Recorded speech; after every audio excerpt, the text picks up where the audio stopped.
नमस्कार मित्रों, एक बार फिर से स्वागत है मेरे इस YouTube चैनल एस्ट्रो गुरु श्रेया में। एक नई ज्ञान की श्रृंखला में नई वीडियो के साथ में। मित्रों, मैंने आपको पिछले वीडियो में मिथुन लग्न के अंतर्गत सूर्य के सभी 12 भावों में 12 राशियों में फल बताए थे।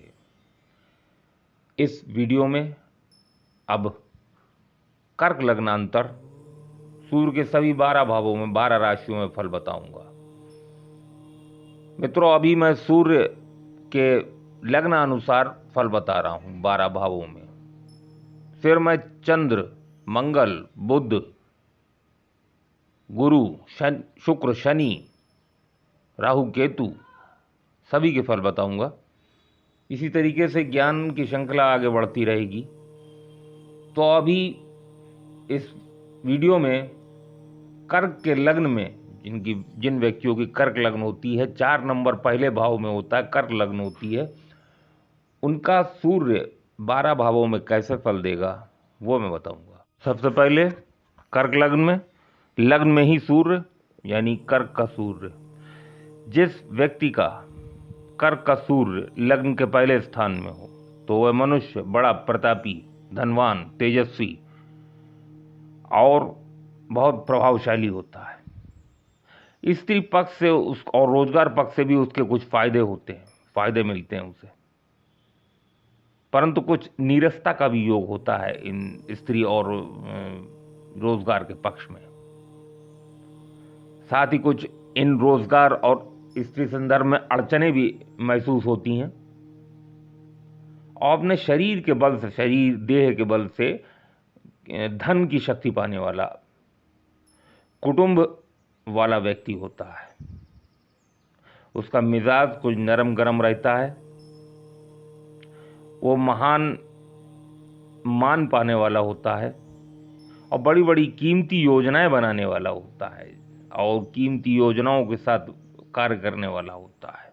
अब मित्रों, द्वितीय भाव में सूर्य, सिंह का सूर्य, सुग्रही सूर्य, जिस व्यक्ति का सिंह का सूर्य, कर्क लग्न में सिंह का सूर्य दूसरे स्थान में हो तो मनुष्य बड़ा धनवान, कुटुंब वाला, बड़े कुटुंब वाला, धन के कारण से ही जीवन की दिनचर्या में कुछ अशांति भी पाने वाला, धन की शक्ति से कुछ अड़चन पाने वाला, गुण तत्व से कुछ फायदे उठाने वाला, लेकिन आयु के संबंध में कुछ नीरसता पाने वाला, यानी कि आयु के संबंध में कुछ परेशानियां रहती हैं उसे। अष्टम भाव को देख रहा है वहां से, जिसके कारण और अपने आप को धनवान समझने वाला और धन को पाने के लिए बड़े बड़े प्रभावशाली, शक्तिशाली उद्यम करने वाला धनवान होता है। धन की संग्रह में बड़ी रुचि होती है, धन संग्रह करते हैं, उसको महत्व देते हैं और धन की ताकत रहती है और धन की ताकत की वृद्धि करता है और बहुत मान सम्मान पाता है ऐसा व्यक्ति। अब जिस व्यक्ति का कन्या का सूर्य तीसरे स्थान में हो, यानी कर्क लग्न में तीसरे स्थान में सूर्य कन्या का, वह मनुष्य बड़ी भारी पुरुषार्थ की शक्ति प्राप्त करने वाला, पुरुषार्थ से ही धन कमाने वाला, यश प्राप्त करने वाला, यानी कीर्ति प्राप्त करने वाला, धन से धर्म की भी उन्नति करने वाला, बड़ा भाग्यवान समझा जाने वाला होता है। साथ ही अच्छे भाई बहन प्राप्त करने वाला, परंतु भाई बहन के ऊपर व्यय करने वाला और बहुत मेहनत करने वाला व्यक्ति होता है और अपने हाथों से, अपने बाहुबल से बड़े बड़े चमत्कारिक कार्य करने वाला होता है और धर्म में भी उन्नति करने वाला होता, महान शक्ति प्राप्त करने वाला होता है और धन भी अपने परिश्रम पुरुषार्थ के बल पे ही कमाता है और बहुत हिम्मत वाला और बड़ी बड़ी सफलताओं का गौरव प्राप्त करने वाला होता है। अब तुला का सूर्य चौथे स्थान में, यानी कर्क लग्नांतर चौथे स्थान में सूर्य तुला राशि का, तुला राशि का सूर्य है तो नीच का हो गया। तो ये सूर्य अच्छा फल नहीं देता चौथे खाने के लिए, यानी इस खाने जिसमें वो बैठा है उसके लिए अच्छा फल नहीं देगा। तो इस खाने में यानी इस भाव में जब सूर्य बैठता है तो धन के कारणों के से कष्ट का अनुभव का होता है, सुख की कमी होती है, बड़ी अशांति व माता से भी कुछ कमी महसूस करता है व्यक्ति, माता को भी कष्ट रहता है, माता से कुछ कमी प्राप्त करता है, और सुख में भी कमी होती है, आराम में उसे आराम नहीं मिलता। परंतु पिता स्थान को उच्च दृष्टि से देख रहा है, राज समाज प्रतिष्ठा पिता स्थान को उच्च दृष्टि से देखने के कारण पिता से कुछ वृद्धि का योग होता है, पिता को सम्मान मिलता है, पिता से इसको लाभ होता है, और व्यापार आदि में भी प्रतिष्ठा में वृद्धि होती है। परंतु इसके बाद कैश की कमी होती है, नगद धन की कमी, जमीन जायदाद में भी कुछ झंझट और कष्ट लगे रहते हैं, उसका भी अनुभव होता है। राज समाज का मान पाने वाला होता है ऐसा व्यक्ति। कुटुंब स्थान में कुछ कमी और अशांति भी प्राप्त करता है ऐसा व्यक्ति, और जो धन कमाता है वो भी थोड़े अशांति से कमाता है। अब आगे कर्क लग्नांतर, पंचम स्थान में सूर्य। जिस व्यक्ति का वृश्चिक का सूर्य लग्न से 5वें स्थान में हो वह मनुष्य बड़ा भारी बुद्धिमान और बड़ा धन कमाने वाला, बड़ा लाभ पाने वाला, बहुत बड़े कुटुंब का पिता होता है और बहुत बड़ी दूरदर्शिता रखता है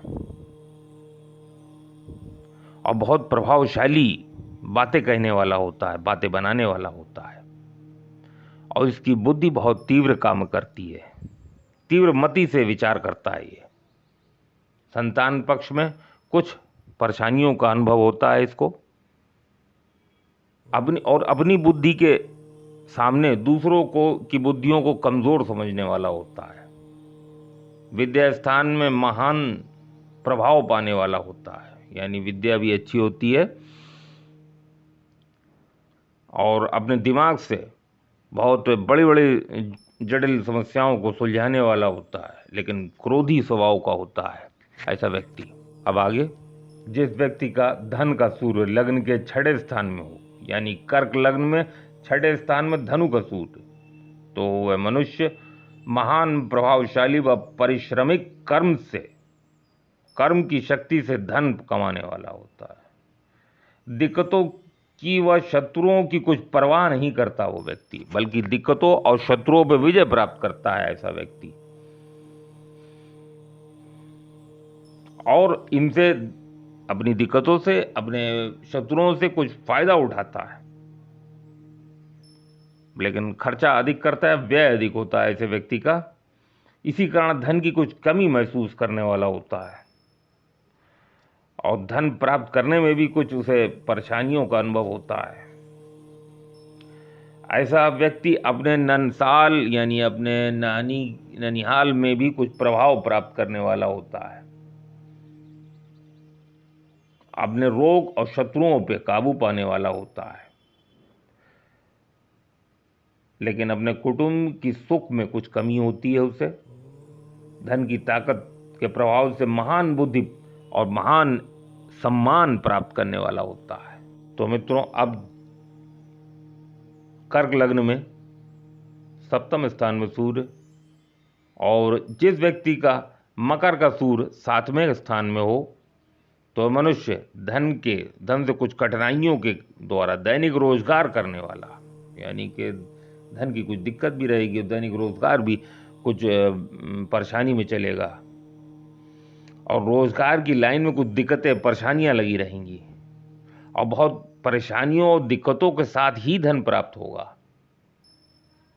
स्त्री पक्ष से भी कुछ कष्ट का अनुभव होगा और विवाह भी विलंब से होगा। जो व्यक्ति कुमारा होगा उसका विवाह भी इस सूर्य के कारण विलंब से होगा, परंतु ऐसा व्यक्ति दूर से धनवान समझा जाता है, भले ही उस व्यक्ति के पास धन की कुछ अभाव हो, धन की कमी महसूस होती, परंतु जो व्यक्ति उसको देखता है उसे धनवान वो प्रतीत होता है। ऐसी व्यक्ति अपनी स्त्री पक्ष से भी धन का लाभ प्राप्त नहीं कर पाता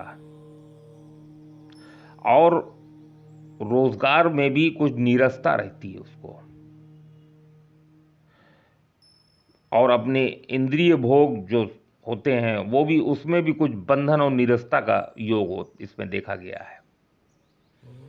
लेकिन फिर भी अपने प्रभाव से, अपने सूर्य चूंकि लग्न को देख रहा है, प्रभाव से इन सभी दिक्कतों को अपने प्रभाव से दूर करने वाला होता है। अब कर्क लग्न में अष्टम स्थान में कुंभ का सूर्य, जिस व्यक्ति का कुंभ का सूर्य 8वें स्थान में हो तो वह मनुष्य अपनी गूढ़ युक्तियों से धन कमाने वाला होता है, परंतु फिर भी धन की कमी महसूस करता है। कुछ पुरातत्व प्राचीन वस्तुओं से भी धन प्राप्त होता है, उससे भी धन कमा सकते हैं, लेकिन कभी कभी अचानक बड़े बड़े धन की हानि हो जाती है। अकस्मात आपको धन के बड़े धन की हानि प्राप्त हो जाती है ऐसे सूर्य से, और धन इकट्ठा करने में भी बहुत असमर्थ रहता है। धन इकट्ठा कर लेगा तो भी व्यय हो जाता है ऐसे व्यक्ति का, परंतु वो धन कमाने के लिए न्याय संगत तरीकों का भी इस्तेमाल नहीं करता। वो ऐसे तरीकों को प्रयोग में नहीं लाता जो न्याय संगत में हो। वो किसी भी गुप्त प्रभाव से, गुप्त शक्तियों से धन को अर्जित करने वाला होता है, और जीवन की दिनचर्या में, डेली में नीरसता उसको रहती है। और लेकिन हाँ, धन को प्राप्ति करने के लिए कुछ विदेश से भी योग बनता है, विदेश से कुछ धन प्राप्ति का भी योग बनता है ऐसे सूर्य से। अब कर्क लग्नांतर 9वें स्थान में मीन का सूर्य, जिस व्यक्ति का मीन का सूर्य लग्न से 9वें स्थान में हो तो मनुष्य बड़ा भाग्यवान, बड़ा धर्मवान तथा बड़ा धनवान और भाग्य की शक्ति से धन पाने वाला हो, बड़ा पुरुषार्थी होता है, और अच्छे भाई बहन भी प्राप्त होते हैं, और अपनी दूरदर्शिता से, अपनी शक्ति से बहुत फायदे प्राप्त करने वाला होता है। और चूंकि धर्म स्थान में यानी 9वें स्थान में सूर्य है तो धार्मिक व्यक्ति होता है, और धर्म से ही धन की वृद्धि करता है, अधर्म का मार्ग नहीं लेता है धन की अर्जन में, और अपना धन भी धर्म में ही व्यय करता है। ऐसा व्यक्ति ईश्वर पर भरोसा रखने वाला होता है, और अन्याय से कमाए हुए धन को बुरा मानने वाला होता है, और बहुत हिम्मत वाला व्यक्ति होता है। जिस व्यक्ति का मेष का सूर्य 10वें स्थान में हो, यानी कर्क लग्न में मेष का सूर्य 10म भाव में, वह मनुष्य बड़ी भारी प्रभाव शक्ति पाने वाला और मकान जायदाद में कुछ लापरवाही करने वाला, यानी मकान जायदाद संबंधी में लापरवाही के कारण हानि होती है। धन का बड़ा वैभव रहता है, पिता स्थान में बड़ी तरक्की पाने वाला, पिता उसका बहुत तरक्की करेगा, और खुद भी जो है पिता से उसको धन, मान, सम्मान सब प्राप्त होगा, फायदे मिलेंगे पिता से उसको, तथा हो सकता है पिता का ही व्यापार वो करे और पिता के व्यापार से ही उसको धन और फायदा प्राप्त हो। वैसे भी वो व्यापार से इज्जत और धन कमाने वाला होता है, परंतु माता स्थान में कुछ दिक्कतें रहती हैं, कुछ अशांति का, कुछ बाधाओं का, कुछ और हानि का योग होता है, लेकिन बहुत प्रभावशाली कर्म करने वाला होता है। राज समाज से धन और मान खूब प्राप्त करने वाला होता है। ऐसा व्यक्ति बड़ा प्रतापी और प्रभावशाली होता है। अब कर्क लग्न में 11वें स्थान में वृक का सूर्य, जिस व्यक्ति का वृष का सूर्य लग्न से 11वें स्थान में हो तो मनुष्य लाभ योग से धन की शक्ति पाने वाला होता है। यानी धन स्थान का होकर लाभ स्थान में बैठेगा तो धन का लाभ ही लाभ होगा, चारों तरफ धन ही धन होगा, रुपया से रुपया बनेगा। धन प्राप्ति के संबंध में बहुत अच्छा योग बनता है ये। वैसे भी सूर्य का धन स्थान में बैठने से उत्तम धन प्राप्ति योग बनाता है। आय स्थान में बैठने से, यानी ये 11वां स्थान है और वो भी इसमें धनेश होकर आय स्थान में बैठा है 11वें भाव में, लाभ स्थान में, तो विशेष धन लाभ देता है। और ये संतान में भी अच्छा प्रभाव देता है, संतान से कुछ शक्ति प्राप्त करता है, परंतु संतान को कष्ट लगा रहता है जिससे कुछ नीरसता होती है। और कुटुंब में भी इसका अच्छा बना रहता है, परंतु कुटुंब में भी कुछ परेशानियां बनी रहती हैं जिसके कारण कुछ मानसिक तनाव रहता है। ये व्यक्ति जिसका सूर्य लाभ में वृष का होगा, कर्क लग्नांतर, वह रत्न आभूषण बहुत प्राप्त करने वाला, तेज बुद्धि होती है उसकी, विद्या स्थान में भी कुछ गहराइयों का योग प्राप्त करता है, यानी विद्या स्थान भी अच्छा होता है। थोड़ा स्वार्थी होता है ऐसा व्यक्ति और बहुत ही अच्छा प्रवक्ता होता है। अब व्यय स्थान में सूर्य, यानी कि कर्क लग्न में व्यय स्थान 12वें भाव में सूर्य मिथुन राशि का, जिस व्यक्ति का मिथुन का सूर्य लग्न से 12वें स्थान में हो तो मनुष्य बहुत अधिक धन का खर्चा करने वाला, धन का व्यय अधिक होता है, परंतु धन का संग्रह ना कर पाने वाला, यानी कि धन को इकट्ठा नहीं कर सकता। और कुछ अपने जन्म स्थान से बाहरी स्थानों से धन की प्राप्ति का अधिक योग रहता है इसका। हाँ, अपने शत्रुओं पर विजय प्राप्त करता है, शत्रु रोग को दबाने वाला होता है, परंतु वो शत्रु रोग दबेंगे अवश्य, परंतु इसको उस व्यक्ति को परेशान भी करेंगे।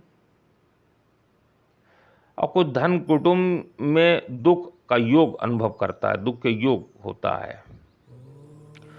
और ये व्यय विदेश की व्यय अधिक करेगा, वैसे ही विदेश की यात्राएं भी अधिक होंगी और विदेश की यात्राओं से, वहाँ के खर्चे से अपने अंदर कुछ प्रभाव पाने वाला, जिससे पुनः धन का निर्माण करने वाला होता है, परंतु धन टिकेगा नहीं। तो मित्रों, आशा करता हूँ आज का ज्ञान आपको पसंद आया होगा।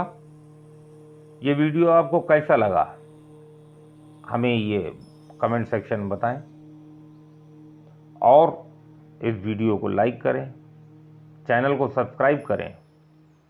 अगर आपको अपने विषय में या अपने परिवार के किसी सदस्य के विषय में भविष्य के जानने के लिए कोई भी प्रश्न हो तो मेरे पिछले वीडियो और हर वीडियो में जो व्हाट्सएप का नंबर मैंने दिया है उस व्हाट्सएप के नंबर पे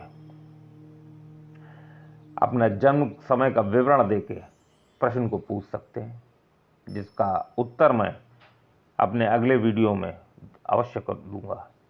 धन्यवाद। जय श्री महाकाल।